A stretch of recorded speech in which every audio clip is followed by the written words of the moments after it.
నమస్తే, welcome to 99 TV. Ahmedabad దగ్గర air India flight crash, దాని రిపోర్ట్ ప్రాథమిక నివేదిక వచ్చేసింది. ఏది కాక్పిట్ వాయిస్ రికార్డుల్లో ఇద్దరు పైలట్లు మాట్లాడుకున్న సంభాషణ.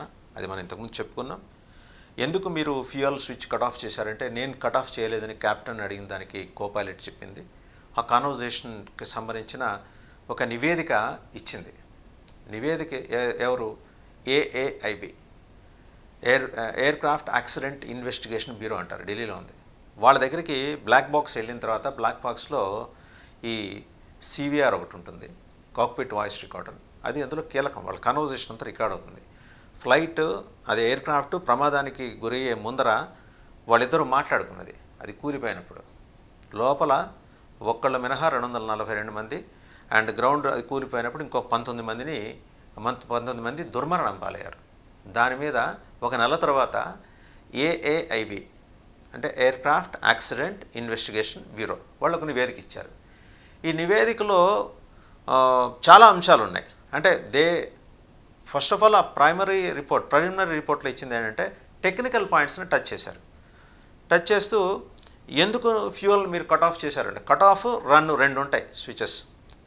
ఆటోమేటిక్గా అది కట్ ఆఫ్ అవ్వగానే అదే రన్ దగ్గర నుంచి కట్ ఆఫ్లోకి వెళ్ళిపోయింది.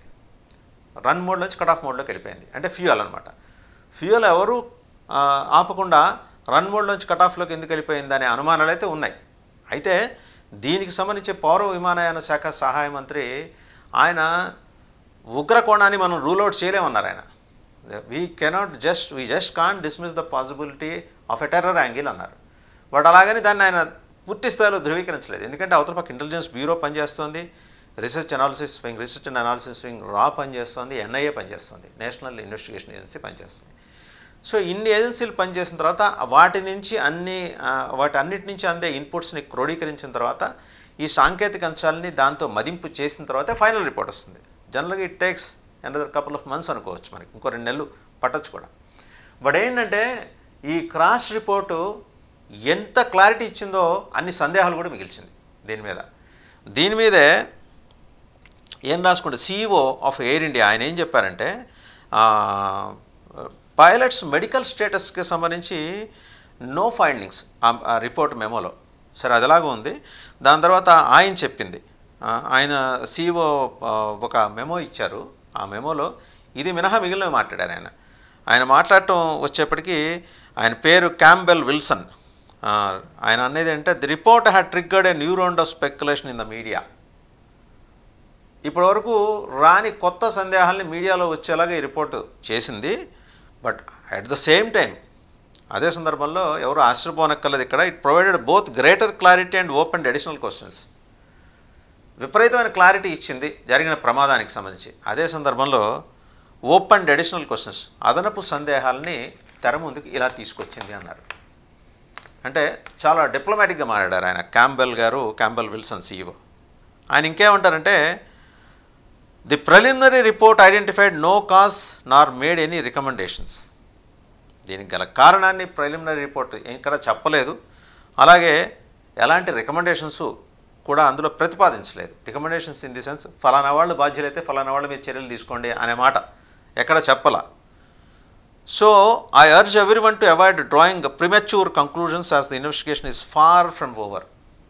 అందువల్ల నేను అభ్యర్థించదలుచుకుంది, విజ్ఞప్తి చేయదలుచుకుంది ఏంటంటే, మీడియాకు కానీ ఇతరులకు కానీ అనవసరంగా కంక్లూజన్స్లోకి జంప్ అవ్వద్దు, అరైవ్ అవ్వద్దు. Don't draw any conclusions. ఇంకా రిపోర్ట్ ఫైనల్ స్టేజ్కి రావాలి అనేది. ఆయనకున్న పరిమితులు, పారామీటర్స్కి లోబడి ఆయన చాలా డిప్లొమాటిక్గా, హుందాగా చాలా అంశాలని తన మెమోలో ప్రస్తావన చేశారు ఎయిర్ ఇండియా సిఇఓ. ఆయన ఇంకోటి ఏమన్నారంటే, ఆయన ఇచ్చిన మెమోలో, preliminary report found no mechanical or maintenance faults and that all required maintenance had been carried out. ప్రాథమిక నివేదికలో ఎక్కడో మెయింటెనెన్స్లో తప్పిదాలు, లోపాలు ఉన్నాయని మాట్లాడలేదు. మెకానికల్గా కూడా ఎలాంటి లోపాలు ఉన్నట్టు, అవకతవకలు ఉన్నట్టు ఎక్కడ చెప్పలేదు. ఎందుకంటే దీన్ని బట్టి ఏమర్థమైంది, proper maintenance had been carried out. ప్రతి ఫ్లైట్కి మెయింటెనెన్స్ పీరియాడికల్ చెక్స్ ఉంటాయి, మెయింటైన్ చేస్తారు. పీరియాడికల్ చెక్సే కాదు, ఈవెన్ ఫ్లైట్ టేక్ ఆఫ్ అయ్యే ముందర కూడా చాలా చెక్స్ ఉంటాయి. 1కి 10 సార్లు చెక్ చేసుకుంటారు. ప్రతి ఒక్క మైన్యూట్ అంశాన్ని కూడా వాళ్ళు చూసుకుంటారు. ఫ్లైట్ టేక్ ఆఫ్ అయిన తర్వాత మన కంట్రోల్లో ఉండదు కాబట్టి ముందరే అన్నీ చూసుకుంటారు వాళ్ళు. అలాగే ఇది ఇన్ఫ్యాక్ట్ ఆ రోజు అహ్మదాబాద్ నుంచి లండన్కి బౌండ్ అవ్వాలి 787 డ్రీమ్ లైనర్ AA171 నెంబర్ తోటి. అది జస్ట్ టేక్ ఆఫ్ అయిన కొద్ది క్షణాల వ్యవధిలోనే 870 మీటర్ల ఎత్తులోనే ఆ థ్రస్ట్ అందుకోలేకపోతుంది. థ్రస్ట్ నాట్ అచీవ్డ్, మేడే అంటూ క్యాప్టెన్ అన్న మాటలు. అంటే చివరికి ఇంకా అయిపోయింది, మా చేతుల్లో ఏం లేదు, వీఆర్ అబౌట్ టు డై అని ఆయన చెప్పబోయే ముందర అన్నది. మేడే అనేది ఒక సిగ్నల్ అనమాట. ఇట్లా our efforts they became futile, we're losing almost our lives అని చెప్పే ప్రయత్నం ఆయన చేశారు. సో దాంట్లో ఫైనల్ మూమెంట్స్లో according to the AAIB's report, aircraft investigation bureau, అది aircraft accident investigation bureau వాళ్ళ రిపోర్ట్లో ఫైనల్ మూమెంట్స్లో ఆయన కాక్పిట్ వాయిస్ రికార్డర్లో ఆయన మాట్లాడింది ఇదే ప్రధానంగా, ఫ్యూయల్ ఎవరు కట్ ఆఫ్ చేశారనేది. సరే, మొత్తానికి దురదృష్టకరం, మొత్తం 220 మంది ప్రాణాలు పోయాయి, గాల్లో కలిసిపోయాయి. చాలామంది మృతదేహాలు కూడా పూర్తిగా కాలిపోయిన పరిస్థితుల్లో ఐడెంటిఫికేషన్ కూడా వీలేని ఒక విషాదకరమైన వాతావరణం అయితే అహ్మదాబాద్ చూసింది, గుజరాత్ చూసింది, దేశం చూసింది, ప్రపంచం చూసింది. సో మొత్తంగా దీనికి సంబంధించి ఆల్పా ఇండియా అనేది ఒక పైలట్స్ అసోసియేషన్, ఇది which represents Indian pilots at the Montreal based International Federation of Airlines Pilots Association. అదేం చెప్పిందంటే, పైలట్ ఎర్రర్ అనేది ప్రస్తావన చేయటాన్ని మేము తప్పబడుతున్నాం, మేము రిజెక్ట్ చేస్తున్నాం. And it has called for a fair fact based enquiry. ఏదో అదాటన ఒక ప్రిలిమినరీ రిపోర్ట్ ఇచ్చేసి పైలట్స్ ఏదో ఫ్యూయల్ చెక్ చేసుకోకుండా టేకాఫ్, అసలు ఫ్యూయల్ చెక్ చేసుకొని కానీ టేకాఫ్ కావడానికి వీళ్ళని ఒక మెకానిజం ఆల్రెడీ ATC మానిటర్ చేస్తుంటుంది, ఎయిర్ ట్రాఫిక్ కంట్రోల్. ప్రతిదీ ఎలక్ట్రానికల్లీ మానిటర్. ఒకవేళ ఫ్యూయల్ దగ్గర ఏమన్నా తేడా పాడా ఉంటే, ఫ్యూయల్ నింపుకున్న తర్వాత తేడా పాడా ఉంటే కింద గ్రౌండ్ డ్యూటీ ఆఫీసర్స్ అలర్ట్ చేస్తారు. వాళ్ళకన్నా ముందు ఎలక్ట్రానిక్ అలర్ట్ ఒకటి వస్తుంది.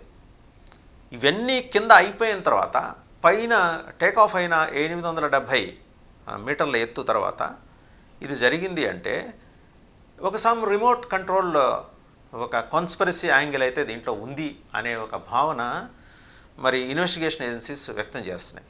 ఇక్కడ ఏదో పైలట్లను తప్పుపట్టే ప్రయత్నం అనేది కాదు, అలా తప్పటానికి వీలు లేదనేది కూడా పైలట్స్ అసోసియేషన్ చెప్తోంది. International federation of airline pilots association వాళ్ళు చెప్తున్నారు, don't blame the pilots or captain of the flight. ఎవరైనా, ఏ పైలట్ అయినా, క్యాప్టెన్ అయినా పాసెంజర్స్ని సురక్షితంగా గమ్యస్థానానికి చేర్చాలని చూస్తారు. నిర్లక్ష్యంగా ఎవరు ఉండరు. అండ్ వాళ్ళ హెల్త్ కండిషన్కి సంబంధించిన మెమోలో ఎక్కడ ఏం లేదు. And since they're converging with each other కాబట్టి అక్కడ వాళ్ళ హెల్త్ కండిషన్ కూడా పర్ఫెక్ట్గానే ఉంది చివరి నిమిషం వరకు అనేది మనం నిర్ధారణ చేసుకోవచ్చు. వాళ్ళు the pilots had passed their mandatory pre flight breathalyser and there were no observations pertaining to their medical status. ఇది క్యాంబెల్ ఆయన చెప్పారు, CEO.